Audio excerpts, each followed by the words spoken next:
Hi friends, welcome to my channel. நாம இந்த வீடியோல எது பத்தி பார்க்க போறோம்னா, இப்போ ஒரு விஷயத்த நம்மள யாராவது செய்யறதுக்கு வற்புறுத்துறாங்க, கட்டாயப்படுத்துறாங்க அப்படின்னா அந்த வற்புறுத்துதல், கட்டாயப்படுத்தல் அதுக்கு நம்ம என்ன சொல்லுவோம்னா ஃபோர்ஸ். ஃபோர்ஸ்னு சொல்லுவோம், இல்ல கம்பல் பண்றது. Okay, compel.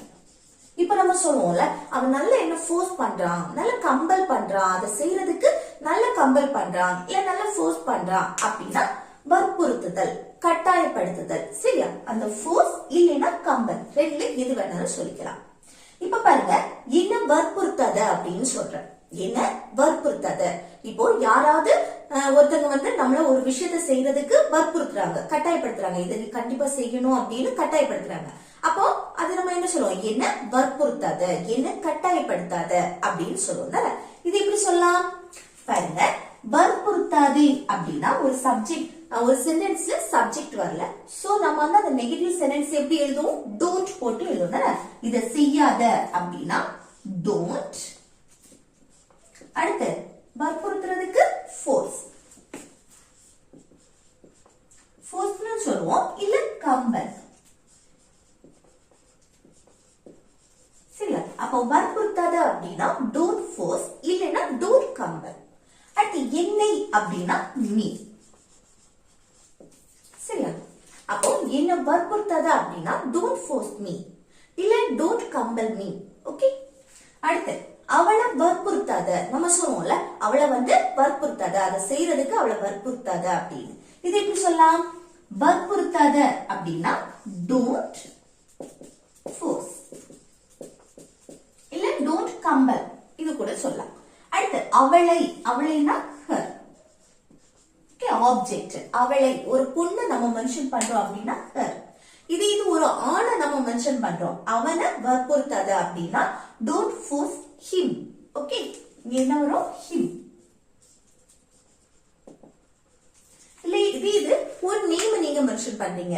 இப்போ கவினை வற்புறுத்தாத, அதை செய்யறதுக்கு கவினை வற்புறுத்தாதா, கவினை கட்டாயப்படுத்தாத அப்படின்னு சொல்லும்போது டோன்ட் ஃபோர்ஸ் கவி. ஓகே, அந்த கவிங்கிற பேர் இல்ல எழுதணும். சரி, அப்போ டோன்ட் ஃபோர்ஸ் கவி, இல்லைன்னா டோன்ட் கம்பல் கவி. அடுத்து என்ன அங்க போக வற்புறுத்தாத. நம்ம சொல்லுவோம்ல, என்ன அங்க போக வற்புறுத்தாத. இது எப்படி சொல்லலாம்? பண்ண இல்ல என்னது? சப்ஜெக்ட் இல்ல, சோ verb, நெகட்டிவ் சென்டென்ஸ் தானே, வற்புறுத்தாத. அப்போ டோன்ட் ஃபோர்ஸ், இல்லைன்னா டோன்ட் கம்பல். ஓகே. அடுத்து என்னது? என்ன அங்க போக, என்னை, என்னைனா மீ, ஆப்ஜெக்ட். சரியா? அடுத்து இன்னொரு verb வந்திருக்கா, போக. போறதுக்கு இங்கிலீஷ்ல என்னது? கோ தானே.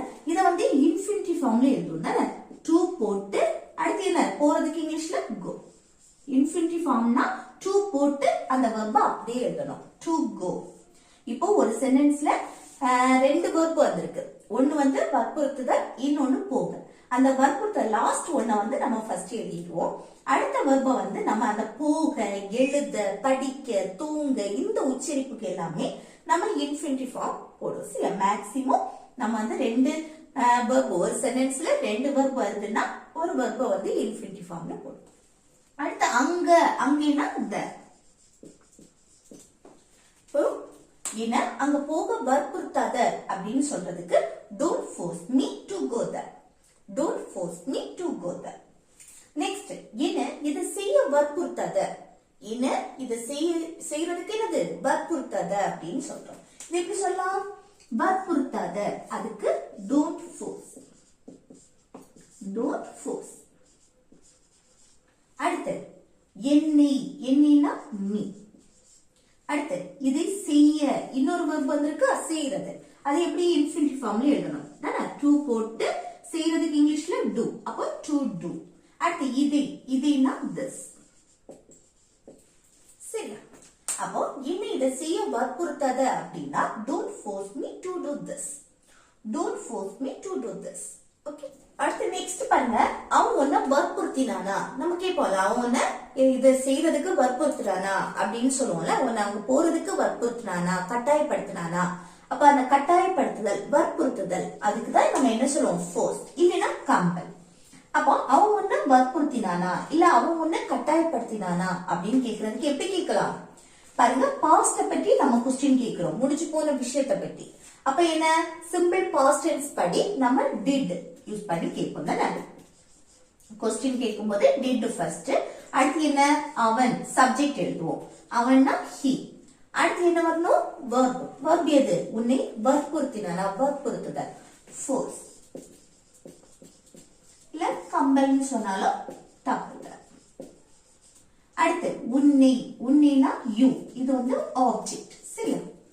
அப்போ அவன் என்ன வற்புறுத்தினானா இல்ல அவனை கட்டாயப்படுத்தினானா அப்படின்னா did he force you இல்லனா did he compel you. Okay, next அவன் என்ன வற்புறுத்தினான், நம்ம சொல்லலாம் அவன் வந்து என்ன வற்புறுத்தினான் அப்படின்னு. இது எப்படி சொல்லலாம், என்ன அவன் என்ன கட்டாயப்படுத்தினான் வற்புறுத்தினான், பாஸ்ட் முடிஞ்சு போன விஷயத்தை பற்றி நம்ம சொல்றோம். அப்ப எப்படி இப்போ வந்து கொஸ்டின் கேட்கும் போது முடிஞ்சு போன விஷயம் சிம்பிள் பாஸ்ட் டென்ஸ் படி கொஸ்டின் கேட்கும் போது did யூஸ் பண்ணுவோம். மற்றபடி ஒரு ஸ்டேட்மெண்ட் பாசிட்டிவ் ஸ்டேட்மெண்ட்டுக்கு நம்ம did யூஸ் பண்ண வேண்டாம். ஃபர்ஸ்ட் வந்து சப்ஜெக்ட் எழுதுவோம், அவன், அவன்னா he. அடுத்து என்ன வரணும் verb வரும், அந்த verb வந்து V2 ஃபார்ம்ல இருக்கும், பாஸ்ட் ஃபார்ம்ல இருக்கும் தானே. இது பாஸ்ட் தானே இந்த சென்டென்ஸ். அவன் என்னை வற்புறுத்தினான் கட்டாயப்படுத்தினான், பாஸ்ட் முடிஞ்சு போன விஷயம். அப்ப என்ன வற்புறுத்துறதுக்கு ஃபோர்ஸ் கூட டி சேர்க்கணும் சரியா, இங்க டி மட்டும் சேர்க்கணும். இல்ல கம்பல்னா COMPELLED. Okay, compel. அடுத்து என்னையும் சொல்லும்போது மீ. அப்போ அவன் என்ன வற்புறுத்தினா அவன் என்ன கட்டாயப்படுத்தினா அப்படின்னு சொல்றதுக்கு எப்படி சொல்லலாம், he forced me இல்லனா he compelled me. Okay, next நீ அவனை வற்புறுத்தினாயா, நம்ம கேட்போம்ல நீ அவனை கட்டாயப்படுத்தினியா அப்படின்னு. இது எப்படி கேட்கலாம் பாருங்க, பாஸ்ட் முடிஞ்சு போன விஷயத்தை பத்தி தான் கேட்கிறோம், நீ அவனை கட்டாயப்படுத்தினியா அப்படின்னு.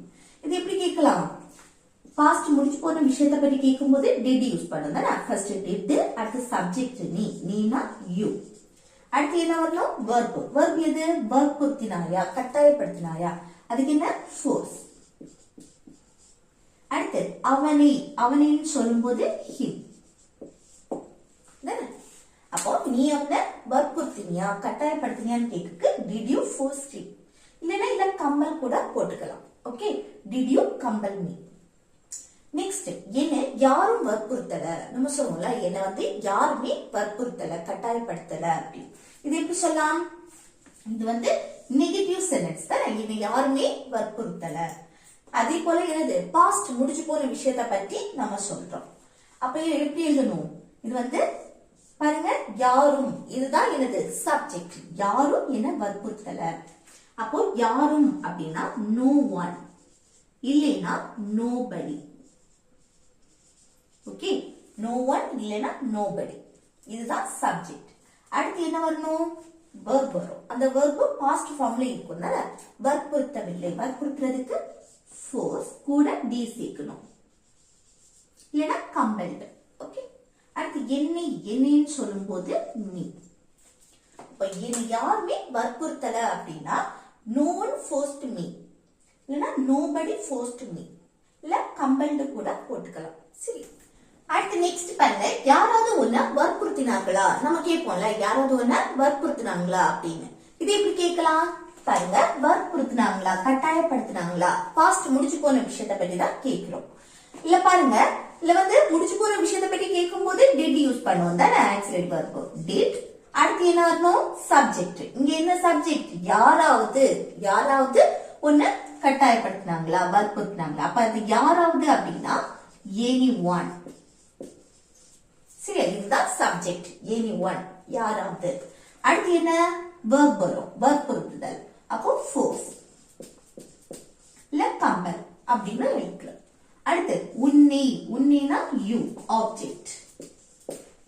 அப்போ யாராவது உன்னை வற்புறுத்தினாங்களா இல்ல உன்னை யாராவது கட்டாயப்படுத்தினாங்களா அப்படின்னு கேட்கும்போது did anyone force you, did anyone force you.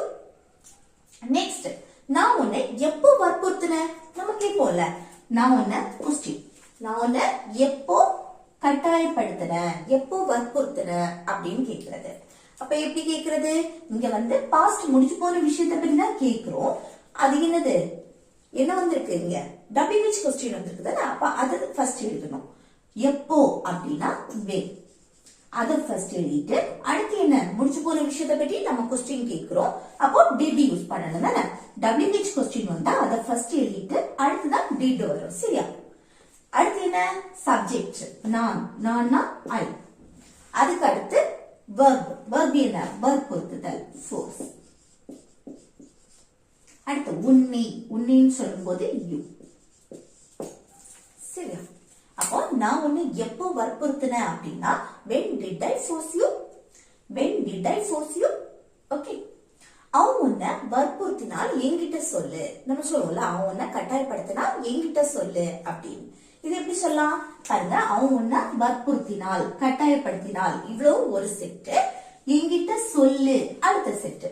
அப்போ என்கிட்ட சொல்லு இத ஃபர்ஸ்ட் எழுதுமா. என்கிட்ட சொல்லு அப்படின்னு சொல்லும் போது சொல்லு அதுக்கு tell.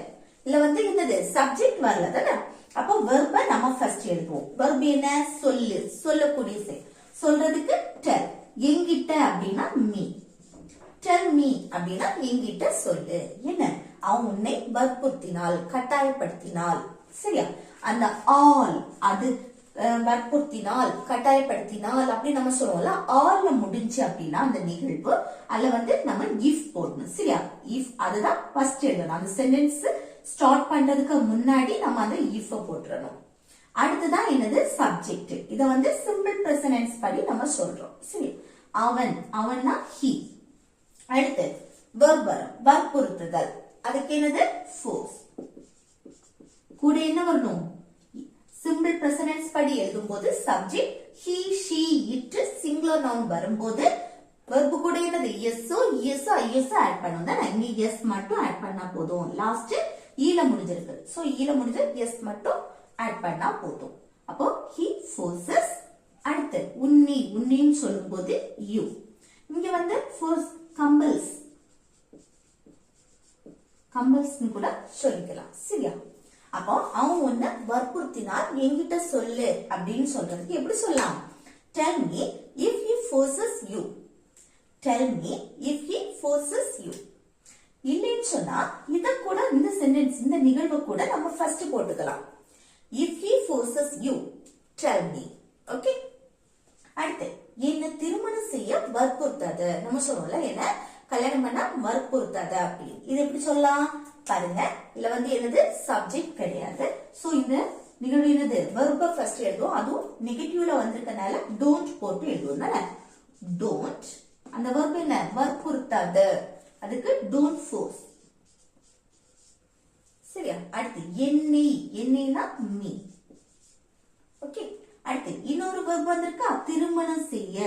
எதுக்கு வற்புறுத்துறது திருமணம் செய்ய. அப்ப என்ன இன்ஃபினிட்டிவ் ஃபார்ம்ல எழுதுவோம் தானே. டு போட்டு மேரி. சரியா? அப்ப என்ன திருமணம் செய்ய வற்புறுத்தாத அப்படின்னா don't force me to marry. Don't force me to marry. Okay. அடுத்து நெக்ஸ்ட் பாருங்க. என்ன துணி துவைக்க வற்புறுத்தாத. நம்ம சொல்லுவோம்ல என்ன துணி துவைக்க என்னது வற்புறுத்தாத அப்படின்னு. இது எப்படி சொல்லலாம் பாருங்க. இல்ல சப்ஜெக்ட் இல்ல. சோ நம்ம வெர்ப ஃபர்ஸ்ட் எழுதுவோம். அதுவும் நெகட்டிவ். அப்போ டோன்ட் ஃபோர்ஸ். அடுத்து என்னைனா மீ.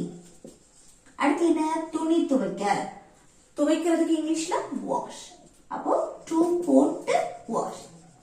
இன்னொரு வெர்ப நம்ம அப்படியே எழுதக்கூடாது. அத இன்ஃபினிட்டிவ் ஃபார்ம்ல எழுதுவோம். சரியா? To wash. அடுத்து துணினா the clothes. சரியா? அப்போ என்ன துணி துவைக்க வற்புறுத்தாத அப்படின்னு சொல்றதுக்கு எப்படி சொல்லலாம். Don't force me to wash the clothes. Don't force me to wash the clothes. அடுத்து அவளை இங்க தங்க வற்புறுத்தாத. நம்ம சொல்றோம்ல அவளை இங்க தங்குறதுக்கு வற்புறுத்தாத. இது எப்படி சொல்லலாம் வற்புறுத்தாதே அப்படின்னா don't. வற்புறுத்துறதுன்னா கட்டாயப்படுத்தாத. சரியா? அப்போ டோன்ட் ஃபோர்ஸ் இல்ல டோன்ட் கம்பல் இப்படியும் சொல்லிக்கலாம். ஓகே. அடுத்து என்ன வரணும் அவளைனா her. அடுத்து இன்னொரு verb வந்திருக்கு. அது என்ன இன்ஃபினிட்டிவ் ஃபார்ம்ல எழுதுவோம் தானே. டு போட்டு தங்குறதுக்கு stay. அப்போ to stay. அடுத்து இங்கேன்னு சொல்லும்போது here. அப்ப எப்படி அவளை இங்க தங்க வற்புறுத்தாத அப்படின்னா don't force her to stay here.